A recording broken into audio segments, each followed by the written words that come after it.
क्या छोटे मोटे पाप ईश्वर कर देते हैं माफ? दर्शकों, हम में से अधिकतर लोग ये नहीं जानते कि पाप क्या है और पुण्य क्या है, क्योंकि आजकल इसकी परिभाषा लोग अपने अपने आप से गढ़ने लगे हैं। आज लोग अपनी छोटी छोटी गलतियों को या तो छुपा लेते हैं या फिर उसे नजरअंदाज कर देते हैं। दोस्तों, ये छोटी छोटी गलतियां वास्तव में हिंदू धर्म के अनुसार पाप की श्रेणी में आता है। लोग ये भूल जाते हैं कि अपनी जिन छोटी गलतियों को वो नजरअंदाज कर रहे होते हैं, वही उनके लिए आगे चलकर सच में एक बड़े पाप का कारण बन सकता है। लेकिन क्या दोस्तों, आप जानते हैं कि भगवान हमारे छोटे छोटे पापों को माफ कर देते हैं, या फिर इसके लिए भी मनुष्य को सजा दी जाती है? अगर नहीं, तो इस वीडियो को पूरा देखें, तभी आप समझ पाएंगे कि सच क्या है। नमस्कार दोस्तों, द डिवाइन टेल्स पर आप सभी का स्वागत है। हिंदू धर्म ग्रंथों में वर्णित एक कथा के अनुसार एक बार भगवान श्री कृष्ण अपने सखा अर्जुन के साथ नगर घूमने निकले।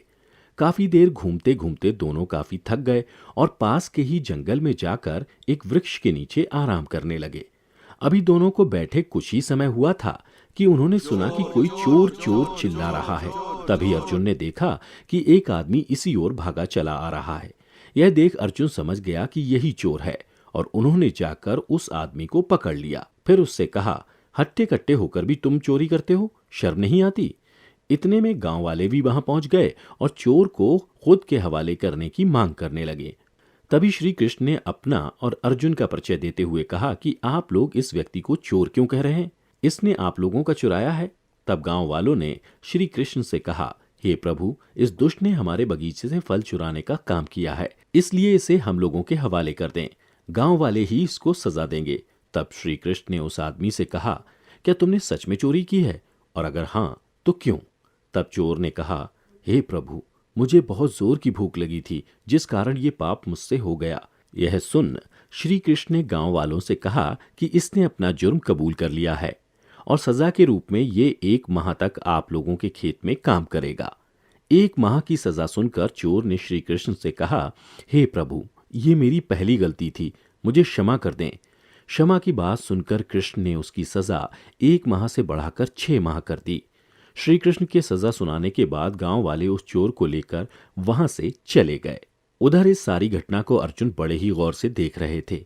जब सभी गांव वाले वहां से चले गए तो अर्जुन ने जिज्ञासावश कृष्ण से पूछा कि हे वासुदेव, चोर के अनुसार तो ये उसकी पहली गलती थी, फिर आपने क्षमा मांगने पर उसकी सजा कम करने के बजाय बढ़ा दी, वो क्यों? वो भी इतने से छोटे पाप के लिए? यह सुन कृष्ण पहले तो मुस्कुराए और फिर बोले, अर्जुन, जिसे तुम अभी छोटा सा पाप समझ रहे हो, यही छोटे छोटे पाप सबसे ज्यादा खतरनाक होते हैं, जिसे मनुष्य हमेशा नजरअंदाज करता जाता है। पर वे ये नहीं समझते कि ये छोटे छोटे पाप ही आगे चलकर बड़े पाप का कारण बनते हैं। अगर तुम्हें मेरी बातों पर विश्वास नहीं हो रहा हो तो मैं तुम्हें इससे जुड़ी एक कथा सुनाता हूं, जिसे शांत मन से धैर्यपूर्वक सुनने के बाद तुम ही बताना कि मैंने उस चोर की सजा बढ़ाकर सही किया या फिर गलत। फिर भगवान श्री कृष्ण ने कथा कहना शुरू किया। एक समय की बात है, एक ब्राह्मण अपनी दीनता से दुखी होकर राजा से धन की याचना के लिए अपने घर से राजमहल की ओर निकल पड़ा। कई दिनों की यात्रा के बाद वह गरीब ब्राह्मण राज्य की राजधानी पहुंचा, जहां राजा का राजमहल स्थित था। वहां का राजा बड़ा ही दानवीर था, लेकिन योग्य एवं जरूरतमंद लोगों को ही वह दान दिया करता था। दान मांगने वाला इंसान योग्य है या अयोग्य, इसे जानने के लिए राजा ने अपने महल में 4 द्वार बनवा रखे थे। जो भी व्यक्ति उन चारों दरवाजों की परीक्षा में सफल हो जाता, राजा उसे भरपूर दान दिया करता था। उधर वह गरीब ब्राह्मण भी राजमहल में प्रवेश की इच्छा लिए पहले दरवाजे पर पहुंचा। दरवाजे के अंदर प्रवेश करते ही उस ब्राह्मण की मुलाकात एक वेश्या से हुई। उस वेश्या ने ब्राह्मण से कहा कि तुम कौन हो और राजमहल में तुम क्यों जाना चाहते हो? तब ब्राह्मण ने जवाब दिया, मैं एक दीनहीन ब्राह्मण हूं और राजा से धन मांगने आया हूं ताकि मैं अपने परिवार का ठीक ढंग से ध्यान रख सकूं। तब वेश्या ने कहा, हे ब्राह्मण देव, आप राजा के पास धन मांगने जरूर जाएं, पर इस द्वार पर राजा ने मुझे अधिकार दे रखा है, इसलिए मेरी अनुमति के बगैर आप यहां से अंदर नहीं जा सकते। मैं एक वेश्या हूं और मैं उसे ही अंदर जाने दूंगी जो मुझे रमण करके संतुष्ट करेगा। वेश्या के मुख से ऐसी बातें सुनकर उस ब्राह्मण का सर शर्म से झुक गया और वह कहने लगा, धिक्कार है, धिक्कार है। तब वेश्या ने कहा, फिर तो आप दूसरे दरवाजे से ही जाइए। ब्राह्मण ने अधर्म करने से अच्छा दूसरे दरवाजे से जाना बेहतर समझा। पहले दरवाजे से निकलने के कुछ देर बाद ब्राह्मण महल के दूसरे दरवाजे पर पहुंचा और दरवाजा खोलकर अंदर प्रवेश किया कि उसके सामने एक द्वारपाल आ गया और ब्राह्मण से बोला, हे ब्राह्मण, इस दरवाजे पर महल के मुख्य द्वारपाल का अधिकार है। उनकी अनुमति के बगैर आप अंदर नहीं जा सकते। अगर आप अंदर जाना चाहते हैं तो आपको मुख्य द्वारपाल से मित्रता करनी होगी। साथ ही आपको उनके साथ मांस भी ग्रहण करना होगा, क्योंकि उनको मांस अति प्रिय है। यदि आप ऐसा कर सको तो आप शांतिपूर्वक भीतर जा सकते हो।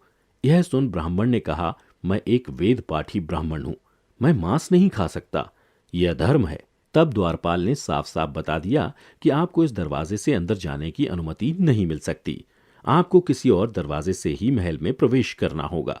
दूसरे दरवाजे से निकलकर ब्राह्मण राजमहल के तीसरे दरवाजे पर पहुंचा। वहां उसने देखा कि कुछ लोग मदिरा पी रहे हैं। फिर भी ब्राह्मण उन्हें अनदेखा कर अंदर जाने लगा। तभी एक प्रहरी आया और ब्राह्मण से बोला, यह दरवाजा सिर्फ मदिरा पीने वालों के लिए है। मदिरा पीने के बाद ही आप यहां से भीतर जा सकते हो। ब्राह्मण को मदिरा पीना भी स्वीकार ना था, इसलिए वह तीसरे दरवाजे से निकलकर चौथे दरवाजे की ओर चल पड़ा। चौथे दरवाजे पर पहुंचकर ब्राह्मण ने देखा कि कुछ लोग जुआ खेल रहे हैं और उससे बताया गया कि यह द्वार तो सिर्फ जुआरियों के लिए है। जो जुआ खेलते हैं वही यहां से अंदर जा सकते हैं। जुआ खेलना भी धर्म के विरुद्ध था।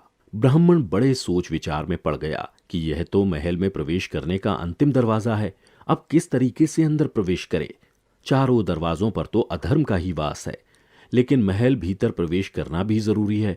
और अगर खाली हाथ यहां से मैं चला गया तो अपने परिवार को क्या खिलाऊंगा और उनका भरण पोषण कैसे होगा?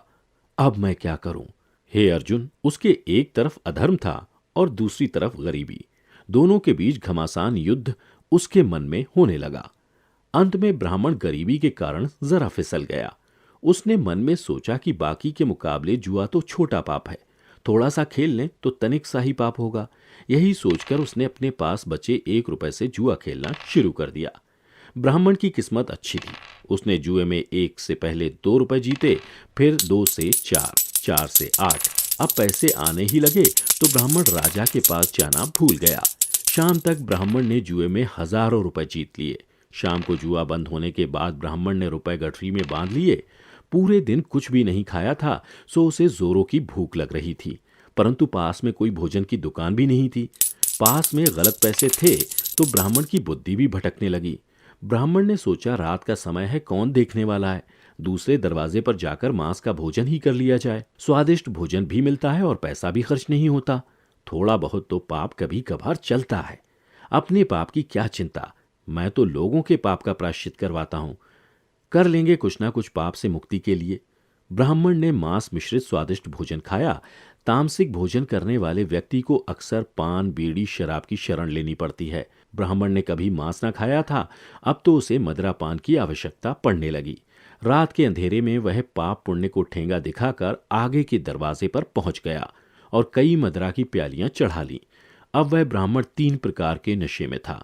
सुरा के बाद सुंदरी का ध्यान आना स्वाभाविक था। फिर पाप और पुण्य के विचारों का संघर्ष होने लगा। ब्राह्मण को ध्यान आया कि वेश्या ने रमण का न्योता दिया था। साथ ही उसे यह भी याद आने लगा कि काम पीड़ित का रात्रि निमंत्रण ठुकराना पाप है। परंतु मदिरा के नशे में ब्राह्मण ये भी भूल गया कि किन परिस्थितियों में रात्रि निमंत्रण नहीं ठुकराना चाहिए। पाप पुण्य के मापदंड उन्होंने अपने हिसाब से गढ़ लिए और शास्त्र तो काफी पीछे छूट चुके थे। फिर ध्यान आया कि वेश्यागमन भी शास्त्रों में पाप कहा गया है। फिर सोचने लगा, जैसे इतने पाप हुए वैसे एक पाप और सही, सभी पापों का एक साथ ही प्रायश्चित कर लूंगा। अंत में शास्त्र और बुद्धि दोनों ही हार गए। वह पहले दरवाजे की ओर चल पड़ा। पहले दरवाजे पर पहुंचे और वेश्या के यहां जा विराजे। वेश्या ने उन्हें संतुष्ट किया और उसके बाद जुए में जीता सारा धन भी उनसे ले लिया। एक पूरा दिन चौथे दरवाजे पर व्यतीत करके दूसरे दिन प्रातःकाल ब्राह्मण महोदय उठे। वेश्या ने उन्हें घृणा के साथ देखा और कहा कि कंगले का किसी वेश्या के यहाँ क्या काम, और नौकरों को बुलाकर घर से बाहर फेंकवा दिया। इधर राजा को सारी सूचना पहुंच चुकी थी। ब्राह्मण फिर चारों दरवाजों पर पहुंच गया। इस बार उसने हर दरवाजे पर खुद ही जाकर कहा कि मैं सारी शर्तें मानने के लिए तैयार हूं, मुझे बस अंदर जाने दो। पर आज वहां का नियम बदला हुआ था। शर्तों के साथ कोई भी उसे अंदर जाने देने को राजी ना था। सभी जगह से ब्राह्मण को दुत्कार दिया गया। अब ब्राह्मण महल के प्रवेश द्वार के बाहर बैठे बैठे सोच रहा था, राजा से ना तो धन मिला, ऊपर से हाथ का 1 रुपया भी गया। ब्राह्मण को ना माया मिली ना राम। जरा सा पाप करने में कोई हानि नहीं है, यही समझने की भूल में उसने धन और धर्म दोनों गंवा दिए। इतना कहकर श्री कृष्ण ने कथा समाप्त की। तब अर्जुन ने हाथ जोड़ते हुए उनसे कहा, हे नारायण, आपने उस चोर को सजा देकर बहुत ही अच्छा किया। तो दोस्तों, आप भी इस ब्राह्मण की तरह छोटे छोटे पाप नजरअंदाज करने की भूल ना करें, क्योंकि अक्सर ये देखा जाता है कि माता पिता या बड़े बुजुर्ग अपने बच्चों की छोटी छोटी गलतियों को माफ करते जाते हैं, जो आगे चलकर बड़ी बन जाती हैं। अगर आपको हमारी ये वीडियो अच्छी लगी हो तो ज़्यादा से ज़्यादा लाइक और शेयर करें। साथ ही ऐसी पौराणिक कथाओं के लिए हमारा YouTube channel The Divine Tales अभी सब्सक्राइब करें। आज की वीडियो में इतना ही। आपका बहुत बहुत शुक्रिया।